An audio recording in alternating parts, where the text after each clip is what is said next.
السلام عليكم ورحمة الله وبركاته. النهارده ان شاء الله هنعمل نوع من انواع التشيجيه الكوري، والتشيجيه هي الحاجة اللي بين الشوربة السايلة وبين الاكل اللي ما فيهوش اي سوائل. بالعربي عندنا كده يا تشيجيه يعني يخني. فالنهارده هنعمل يخني، بيسموها شوربة الجيش. انها خليط من التقليد الكوري القديم ومن الغرب الحديث اللي ظهر بعد الحرب في كوريا. هنعوز ان شاء الله هنعمل سوسيس، بصل اخضر، مشروم اللي هو الابيض الجميل ده اللي كنا بنحبه، هنعوز كوسه وجزء جزر مش كتير، ده البيتشو او الكرنب الكوري، ولو ما فيش ممكن ان احنا نستعمل كرنب بلدي عادي، مقدار حوالي كوبايه بعد ما يتقطع، وبصل ابيض، قرن فلفل ده اختياري، اللي عايز يخليها حراقه او اللي مش عايز مش مشكله.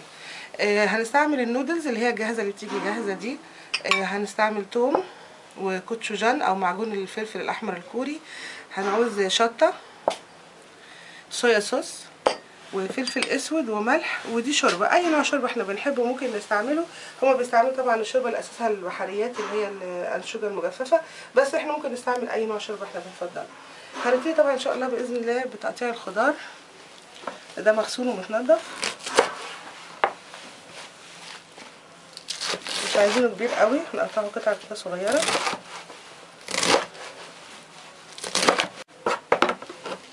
قطعنا الكرنب، ممكن نجيب كرنب بلدي ونحطه،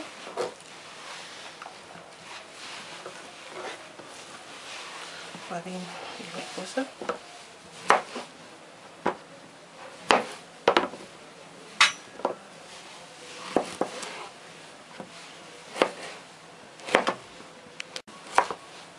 نقطعها كده، القطعة تتناسب مع باقي المكونات. نحطها، الميزة فيها ان فيها خضار وفيها حاجات مغذية كتير، طعمها لذيذ جدا.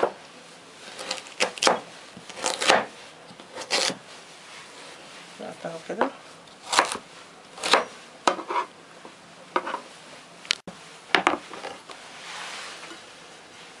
تنوع الالوان مهم جدا في ثقافة الطعام الكوري.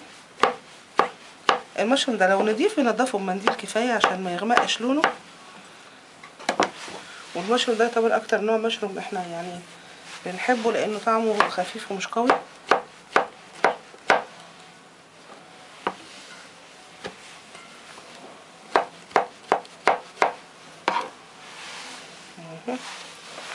نجيب البصل،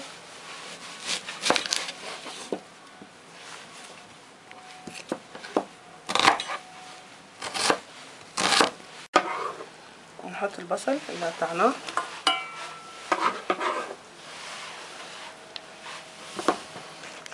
والسوسيس هنقطعه كده بشكل مايل شويه.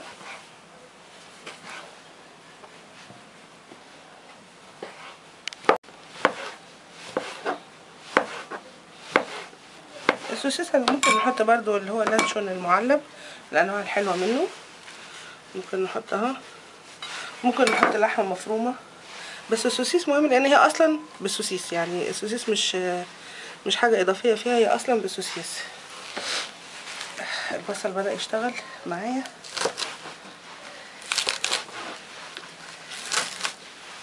كده ونقطعهم كده بالنص،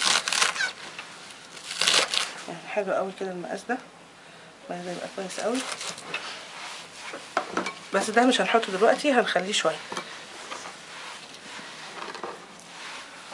قرن الفلفل برضو مش هنحطه دلوقتي، هنخليه للاخر كده. يبقى احنا جهزنا ايه الخضروات.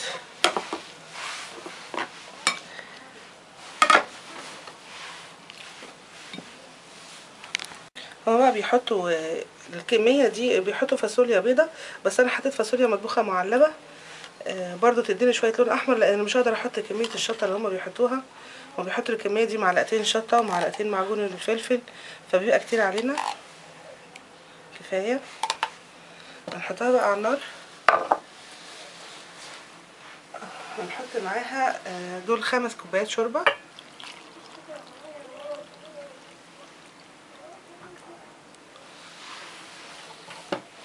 بعدين نغطيها لحد ما تغلي. في الوقت اللي هي بتغلي فيه هنحضر الصوص بتاعها. بنجيب معلقه كبيره كده توم مفري، ودول معلقتين صويا صوص او ننقصهم برضو، معلقتين صويا صوص، ونحط معلقه شطه او مسحوق الفلفل، ومعلقتين كوتشوجان معجون الشطه الكوري، نعجنهم مع بعض.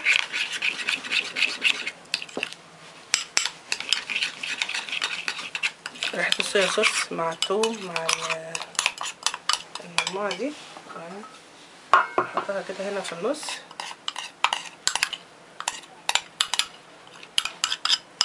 لحد دلوقتي ما حطيتش ملح لان الصويا صوص فيه ملح، والشوربه كان فيها برضو شويه ملح. بعدين نشوف بقى ندوقها ونبقى نطمن على موضوع الملح ده.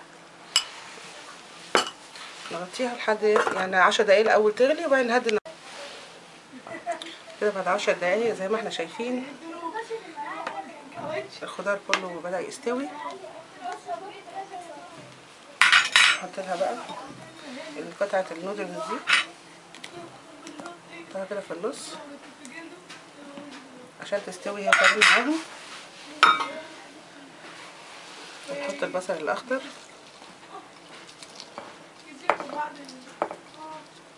واللي حابب بقى ان هو يحط الفلفل الحار، واللي ما يحبش مش مشكله. هي كده كده هي سبايسي حراقه شويه. ونسيبها كمان 10 دقايق او 7 دقايق بس النودل تستوي. بسم الله الرحمن الرحيم. زي ما احنا شايفين كده هو ده اليخني اللي مش شوربه سايله ومش طبيخ او مش حاجه محمره ولا مقليه. لما الجزر بيتقطع كده يبقى خلاص استوت. لازم بس ان انا ادوق الملح بتاعها.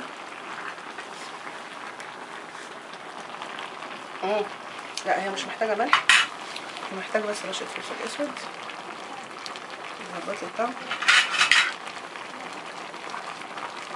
اوزع المكرونه سهله جدا مغذيه، وفي ايام الشتاء بقى البرد دي تبقى اكله ايه تحفه. نسيب نغرفها. بسم الله. مع المكرونه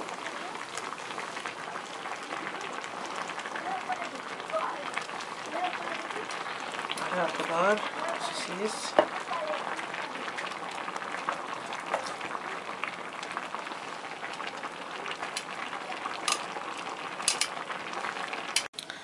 كده نكون عملنا البوديه تشيجيه او شوربه الجيش الكوريه. ممكن ناكلها كده، وممكن ناكل جنبها طبق رز ابيض. يا رب تعجبكم. انا غاده ياسين، السلام عليكم ورحمه الله وبركاته.